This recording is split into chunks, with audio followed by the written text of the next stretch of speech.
memandang maksiat ya.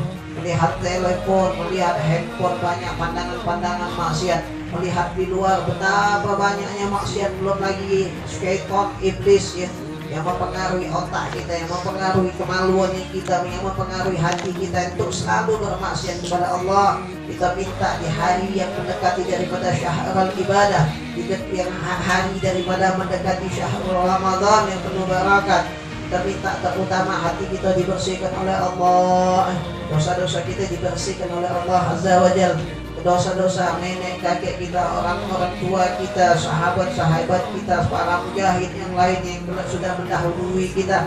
InsyaAllah kita doakan semuanya diangkat derajatnya, dimatikan dalam keadaan mati husnul khatimah. Dan terpenting kita juga minta ketika kita meregang ajal, di situ ada Sayyidina Muhammad, di situ ada Rasulullah Sallallahu Alaihi Wasallam. Karena ada yang mampu ketika sakaratul maut. Guru kami pernah menjelaskan seseorang ya, apabila ia sakaratul mautnya tersebut tergantung dengan kebiasaannya di dunia ya. Kalau kebiasaannya sehari-hari suka sama wanita ya, suka memandang wanita yang haram, memikirkan wanita yang haram, waliya'udzubillah, ataupun kebiasaannya hari demi hari hanya jatuh cinta sama dunia, terus menerus memikirkan dunia, seakan-akan ketika sakaratul maut ini syaitan menyerupai makhluk yang indah, makhluk yang cantik. Kalau dia kebiasaannya dia suka terhadap wanita, ini syaitan menyerupai makhluk yang cantik, seakan-akan mengulurkan tangannya ini wanita tadi. Apabila iman kita lemah, kita menarik tangan daripada wanita tersebut, waliya'udzubillah bizalik zaman maut, ayat kematiannya mati dalam keadaan sukun hitam, waliya'udzubillah summa na'udzubillah bizalik. Rasulullah Sallallahu Alaihi Wasallam pernah diberikan nasihat sama Sayyidina Jibril. Nasihat ini termaktub ya, dituliskan oleh Imam Al-Ghazali daripada pembuka, daripada bab awal daripada kitab Ayyuhal Walad. Kata Sayyidina Jibril kepada Rasulullah, ya Rasulullah, cintailah siapapun yang engkau cintai, karena engkau akan meninggalkan mereka. Cintailah orang yang engkau cintai, siapapun, ketahuilah kamu akan meninggalkannya. Fa innaka ma'itu, kamu akan mati, akan kita tinggalkan. Beramallah sesuai dengan kekuatan, kemampuan yang kamu amalkan. Ketahuilah kamu akan mendapatkan ganjarannya. Bebas bagi setiap manusia untuk beramal. Ada yang dengan amal memperbanyak as-salatu ala nabi, ada yang beramal dengan banyak zikrullah, ada yang beramal dengan memperbanyak membaca Al-Quran, ada yang beramal dengan memperbanyak husnuzon kepada orang-orang. Macam-macam. Bebas para hamba Allah untuk memilih jalan hidupnya, mau buruk mau baik, bebas hamba Allah ya. Karena hidup adalah pilihan. Contoh sholat, zakat, puasa dan lain sebagainya, Allah hanya memberikan hidayah untuk seseorang hamba melakukan hal tersebut. Paham gak? Kita pilih, tetapi sudah diajari ini baik. Tapi namun di sini haram dan merupakan dosa besar bagi seseorang hamba beranggapan bahwasanya maksiat adalah takdir Allah. Hati-hati, jangan sampai kita keliru. Ya. Wah, anak umur sekian nih, nantilah, anak belum dapat hidayah. Dan kita ingatnya dia ngomong, anak ini belum dapat hidayah, kaget lah. Kalau aku nila dapat hidayah, pacalah aku dewean ke masjid. Anak tak dia ngomong itu. Ada lagi orang yang berzina, waliya'udzubillah. Woi, kami ini berkat kami zina ini ada hikmahnya. Ini guru anak jelasin ya. Anak ingat betul. Ini ada hikmahnya ini, dengan kami berzina ini, kami menikah ada hikmahnya. Hikmah apa? Ya ada azab nanti tuh. Waliya'udzubillah. Hati-hati. Harap hukumnya mengira, menyangka satu perbuatan dosa kita lakukan karena takdir Allah. Tidak mungkin Allah Subhanahu wa ta'ala menginginkan seorang hambanya berbuat keburukan atau sengaja mentakdirkan, illa kecuali alim, Allah maha mengetahui. Allah sudah tahu hambanya ini mau berbuat apa umur sekian, namun pada hakikatnya itu pilihan kita sendiri. Dapat dipahami, dapat dipahami. Begitupun kita, alhamdulillah kita ditakdirkan oleh Allah Subhanahu wa ta'ala dalam satu pohon yang erat, satu ikatan yang erat.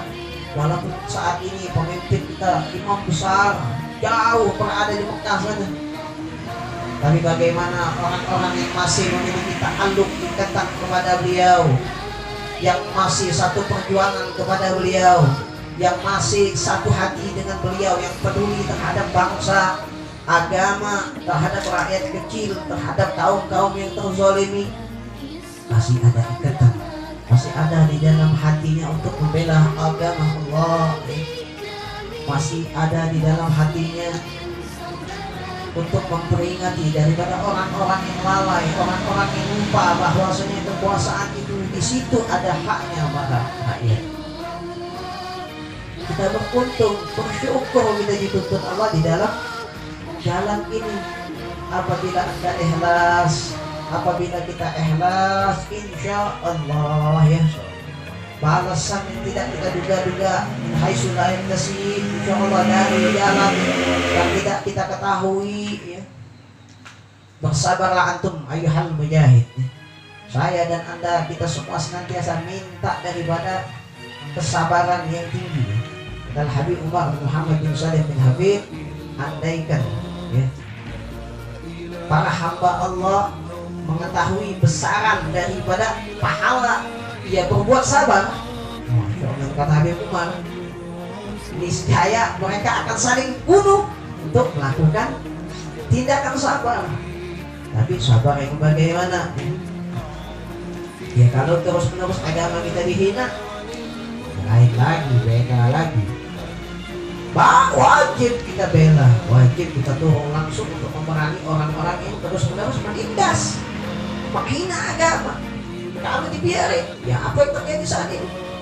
Berapa banyak penistaan, berapa banyak para alim dihina, orang-orang ulama, orang-orang tidak ada lagi hormat kepada ulama, tidak ada lagi takzim kepada ulama. Ingat ya, tapi takzim ini bagaimana? Habib Ali kemarin udah jelasin ya. Ulama yang mana? Jangan ulamaan ya. Dari imam besar yang ngajaknya ke surgaan, jelas. Jangan salah pilih dulu, jangan salah pilih ulama, hati-hati. Jangan pilih ulama yang sering dekat sama pejabat. Jangan. Habib Salim bin Jindan, mana ingat ini cerita Habib Salim bin Jindan? Berapa kali disuruh Presiden Soekarno untuk masuk ke istana, nggak mau pegel. Sampai-sampai terpaksa Habib Salim bin Jindan karena dipaksa terus sama Presiden Soekarno. Datang lihat, apa kata Habib Salim? Jangan datang cuma mau ngomong, Pak Presiden, jangan panggil saya ke sini lagi. Tak mau dekat-dekat Syahdan Gajil-Gilani, tidak ada yang mau dekat-dekat sama pejabat. Artinya bukan kita tidak boleh dekat, boleh, tapi jangan sampai menjadi kacungnya pejabat. Dekat sama pejabat yang soleh, boleh. Contoh, siapa ada pejabat yang soleh saat ini? Ada di Jakarta sekarang. Bagaimana yang Pak Anies Baswedan luar biasanya memerangi dengan usaha dan ikhtiarnya terus menerus ya. Memerangi COVID-19, terus menerus berjuang dengan segenap pikirannya, tenaganya, dengan dana yang ada di DKI Jakarta, terus menerus actionnya. Nah, pejabat-pejabat yang semacam itu ya boleh kita dekat, yang mau dibina, yang mau dibimbing oleh para ulama, oleh para habaib. Kita doain, kita doakan para pejabat-pejabat kita ya, khususnya di Kuala Tungkal, di Kabupaten Tanjung Jabung Barat. Mudah-mudahan ini pejabat dijauhi daripada sifat angkuh, dijauhi daripada sifat munafik, dijauhi daripada sifat benci sama habaib, dijauhi daripada sifat benci terhadap syariat Islam. Amin, Allahumma amin ya rabbal alamin. Karena ini zaman sudah makin dahsyat ya. Kita sudah wabah semacam ini sudah diuji oleh Allah ya. masih saja tempat-tempat maksiat sebagian diberikan izin ya. Masih enaknya mereka buka, masih banyak ya. Bagaimana Allah mau angkat ini wabah ya. Saatnya kita sadari ini orang-orang yang memiliki kekuasaan, orang-orang yang memiliki jabatan, ayo bangkit, tutup semua tempat-tempat maksiat ya. Tutup semua kemaksiatan, insya Allah Allah angkat ini wabah. Terus jangan engkau hinakan para ulama kami, apalagi para ahlul baiti Rasulullah, jangan sampai direndahkan. Kalau tidak azab akan terus turun pada tanah air kita. Ada satu pembahasan yang menarik yang mau anda bahas ini. Ini apa? Tulisan daripada Kiai Haji Lutfi Basari. Bagaimana dijelaskan lebang Latin tadi, innal insani tapi husri, sesungguhnya manusia itu sangat illal ladzina amanu wa amilus solihati wa tawassaw bis sabri, kecuali orang-orang yang beriman dan beramal soleh dan saling mengingatkan dalam urusan kebenaran al-haq ya, serta saling mengingatkan dalam masalah sabr, sabar, masalah al-haq kebenaran. Hati-hati kadang-kadang lain tidak ditafsirin yang lain ya. Haknya ini yang benarnya ini diingetin, yang maksiat ya salah diingetin. Kalau semua ulama nih benar-benar menegakkan yang hak, ya insya Allah negara ini makmur. Kalau ulamanya hari ini mengeluarkan pendapat A, besok karena dekat sama pejabatnya, mungkin dapat uang atau apa, berubah. Waliyahulillah, summa na'udzubillah min dzalik ya. Ibrah daripada ayat ini bahwasanya sebenarnya pada hakikatnya manusia itu rugi. Kalau kita berbicara terus terang ya, kemanusiaan seseorang ya, di hadapan Allah Azza wa Jalla adalah rugi, tidak ada arti apa-apanya. Karena ini Allah Subhanahu wa taala memvonis para hamba, para manusia adalah golongan yang merugi ya. Kecuali orang-orang yang memperjuangkan daripada hal-hal akhirat. Yang benar itu hal akhirat ya? Iya dong. Rata-rata semua yang kebenaran itu tentang akhirat. As-shalah, yang dekat ke diri kepada Allah. Kalau orang yang jauhin kita daripada as-shalah, atau orang yang jauhin daripada ulama, orang yang benar enggak? Tidak benar ya. Jadi dengan pemahamannya ini bahwasanya sebenarnya umat Islam itu harus lebih memperjuangkan keimanan ataupun agama seseorang dengan pertimbangan itu tidak hanya memperjuangkan masalah kemanusiaan belaka, masalah makan, bagaimana bisa tidur nyenyak, hal-hal dunia terus ya. Kita ini kotor ya, tapi Abdul Rahman kami punya guru, beliau sering berdoa kita ini kotor ya. Minta kita ini hajatnya banyaklah hajat dunia. Yang kita pikirin pagi adalah dunia. Seakan-akan kita lupa sama Allah Subhanahu wa taala. Apalagi ini zamannya wabah, semua orang banyak cemas. Pendapatan sedikit, sempit, anak nggak memaksud ya. Ini juga sama, kitanya lemah. Ini sebagai suatu nasihat supaya kita jangan jauh daripada Allah. Kata Imam Haddad, jadikanlah Allah Subhanahu wa ta'ala tempat keluh kesahmu, susah ataupun senang. Susah ataupun senang. Jangan jika susah kita ini yang doa. Kalau udah susah, udah sengsara ya Allah, pas senang lu lupa sama Allah ya. Kata orang Palestina, dunia kita sekarang rasain gak bisa sholat Jumat, kata Suriahnya rasain ya. Banyak di rumah gak bisa kumpul-kumpul, gak bisa majelis taklim, gak ada yang peduli kita. Padahal itu muslim, gak ada yang peduli, banyak gak ada yang sekarang diuji dengan sedikit wabah. Bagaimana risaunya kita, kebingungan, nggak bisa sholat Jumat, nggak bisa majelis taklim, nggak bisa pengajian. Ya Allah, ini semuanya ada keterkaitannya, satu hubungan antara seorang muslim dengan mukmin. Ikhwan muslim yang adalah memiliki satu ikatan persaudaraan, diikat dengan tali la ilaha illallah Muhammadur Rasulullah, bagaikan pepohonan dan juga akar, kata baginda Nabi. Apabila ada satu ranting terpatah, maka niscaya akar akan merasakan kesakitan. Nah, di akhir zaman ini muslim banyak tidak peduli. Ya kayaknya ya udah, alhamdulillah ada punya bulus. Mau laknat, mau nggak laknat, ya dia ada bulus. Tidak peduli dengan orang-orang masakin, orang fakir, fukara, nggak ada yang peduli. Nggak dicontoh negara-negara Arab yang lain itu susah, kita bingung sama orang Indonesia. Kita contoh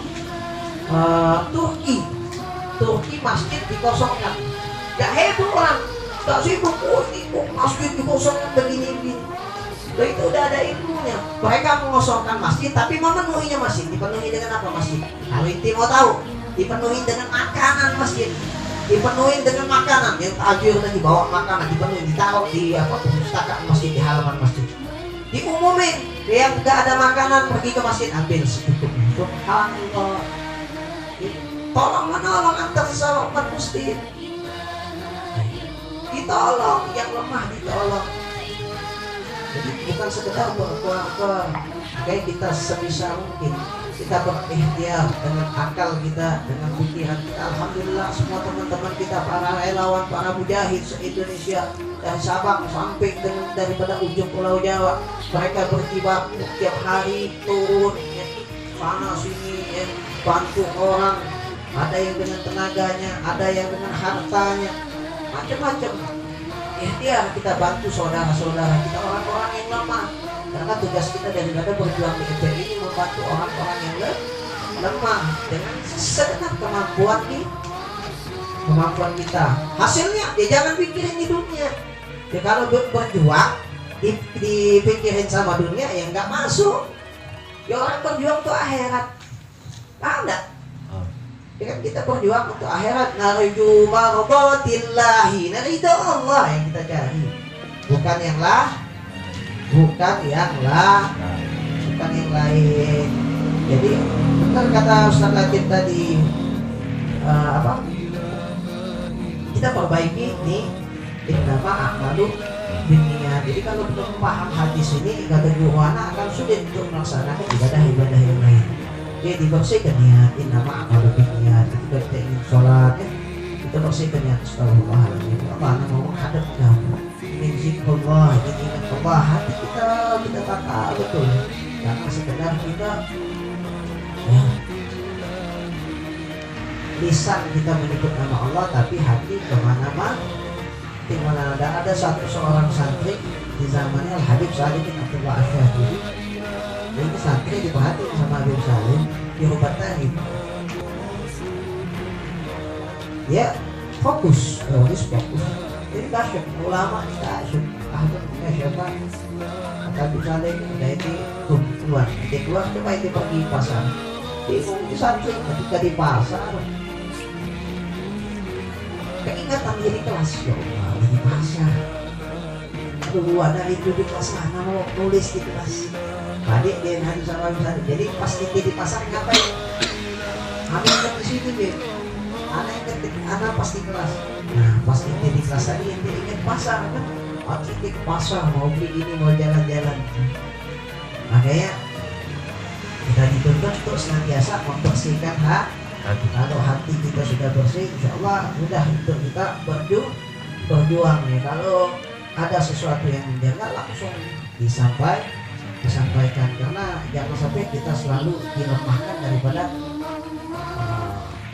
karena kekotoran, kebusukan hati kita. Senantiasa ingin menguatkan ikatan, satu komando. Kenapa yang besar kita kuat sampai satu komando? Ya komandonya satu. Kalau sudah ada satu komando, jangan ditambah-tambahin. Loh, kan sami'na wa ata'na. Kata Ustaz Munarman, sami'na wa ata'na itu akan diuji ketika engkau memiliki sesuatu hal tapi tidak sesuai dengan perintah tersebut. Itu diuji, itu baru sami'na wa ata'na, meninggalkan ego. Ini enggak, aku harus ikut satu komando ini. Dulu pada saat perang Badar,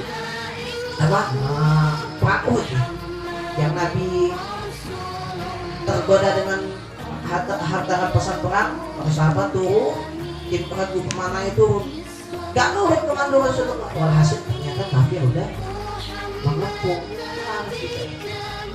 Makanya kita dituntut untuk taat sami'na wa ata'na, jangan sami'na wa asaina yang saya dengar tadi saya bantah. Makanya banyak yang gak bisa berjuang dalam perjuangan ini, gak bisa taat, gak mau, karena kita sudah jelas semua yang kita laksanakan sesuai kaidah syariat Islam, kecuali kalau melanggar syariat baru kita tinggalkan. Hatta orang tua sendiri kalau merintahkan melanggar syariat wajib ditinggal, ingat ya, kalau melanggar syariat insya Allah saya dan Anda, kita semua diberikan nikmat berjuang, nikmat sam'an wa ta'atan, sami'na wa ata'na, satu komando daripada imam besar Habibuna Rizik Ibn Husain bin Syihab di dalam Quran pembela Islam ya. Terus menerus istiqomah menegakkan amar ma'ruf nahi munkar, dimulai dari diri kita sendiri ya. Dimulai dari diri kita sendiri, kita jauhkan semua pelanggaran-pelanggaran syariat Nabi, segala pelanggaran-pelanggaran syariat Islam.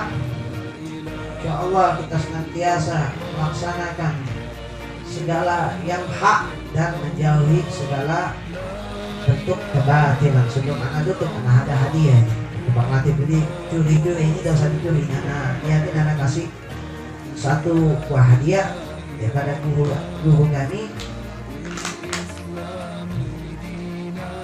Ini merupakan, diingat ya, kalau bisa dicatat alhamdulillah. Diingat, kalau tidak ingat, kalau tidak ingat nanti minta sama yang nyatet. Bahwa ya anil Hadir alaihi salam marsalla asrar Jumu'ah. Ini amalan daripada Nabi Allah Khidir. Amalan daripada Nabi Allah Khidir alaihi salam, atau salatu wassalam ala nabiyina sallallahu alaihi wa alihi wasallam. Bahkan siapa yang sholat asar pada hari Jumat, kan hari Jumat harusnya karena sampaikan kemarin karena tidak ada kesempatan ya, insya Allah kita bisa mengamali ya. Amalnya para aslafun saleh atau amalan para wali ini, walaupun kita ngamalin sekali insya Allah kata untuk rahman, kita mendapatkan barokat dari wali dan bisa mendapatkan syafaat dari wali, hatta walaupun satu kah. Apalagi kalau kita dapat satu amalan, satu ijazah istiqomah kita amalkan, insya Allah dapat ya pertolongan syafaatnya daripada wali tersebut. Siapa yang sholat asar pada hari Jumat ya, mendekati waktu maghrib ya, waktu nus mustaqbalal kiblat ya, menghadap kiblat ya, dia zikir waqala pada asar, mendekati pada hari Jumat, asar pada hari Jumat menjelang maghrib, mendekati maghrib ini bisa jam 5 atau setengah 6 ya, dia duduk menghadap kiblat ya, dan berkata, dia berzikir sampai menjelang waktu maghrib ya, ataupun dia berzikir dengan bilangan ini 100 kali atau 300 kali, atau sampai dia menjelang azan maghrib dia berzikir ya Allah ya Rahman ya, sampai terbenam matahari, maksudnya sampai waktu maghrib ya Allah ya Rahman, jawabannya ya Allah ya Rahman ya Allah, dalam keadaan hati yang khusyuan, hati yang hadir kepada Allah, ya Allah ya Rahman ya Allah yang maha mengasihi ya Allah Tuhan yang maha mengasihi ya Rahman ya Allah ya Rahman ya Rahman, ilal antaziba syamsu wa sa'alallahu syai'in min umurud dunya ilal akhirah illa ta'ati iyahu illa ta'atullah. Barang siapa kata guana yang mengamalkan amalan Nabi Allah Khidir ini, Allah akan penuhi hajatnya dunia wal akhirat, dan Allah akan malu kalau tidak mengabulkan hajatnya. Tapi dalam keadaan hati yang hadir ya, hadir kepada Allah, minta kepada Allah, ya Allah ya Rahman. Jadi ingat waktunya pada asar di hari Jumat menjelang maghrib ya, bisa jam 5 atau setengah 6 lah, belum nggak terlalu lama ya, setengah 6 atau kurang 20 menit begitu, duduk ada kiblat dan keadaan wudhu ya. Dalam keadaan wudhu minta ya Allah ya Rahman, ya Allah ya Rahman. Saya yang katakan ya Allah ya Rahman, hadirkan hati ya Allah. Barang siapa yang melaksanakannya, Allah Subhanahu wa Ta'ala akan memenuhi hajatnya di dunia wal akhirat, dan Allah akan malu kalau tidak mengabulkannya. Tapi berijazah daripada Tuhan, insya Allah kita mampu mengamalkannya ya. Dan yang kedua, ini ada satu faedah ya. Barang siapa yang menghafal nama Nabi Allah Khidir sampai dia meninggal, dia hafal nama Nabi Allah Khidir, dia ingat nama Nabi Allah Khidir, maka dia akan wafat dalam keadaan husnul khotimah. Jaminan ini faedahnya, jaminannya wafat dalam keadaan husnul khitam. Jadi untuk ingetin nama Nabi Allah Khidir itu, ingat dia hafal, dia ingat nama Nabi Allah Khidir, Sayyidina Abul Abbas Barya bin Malkan Al-Khadir.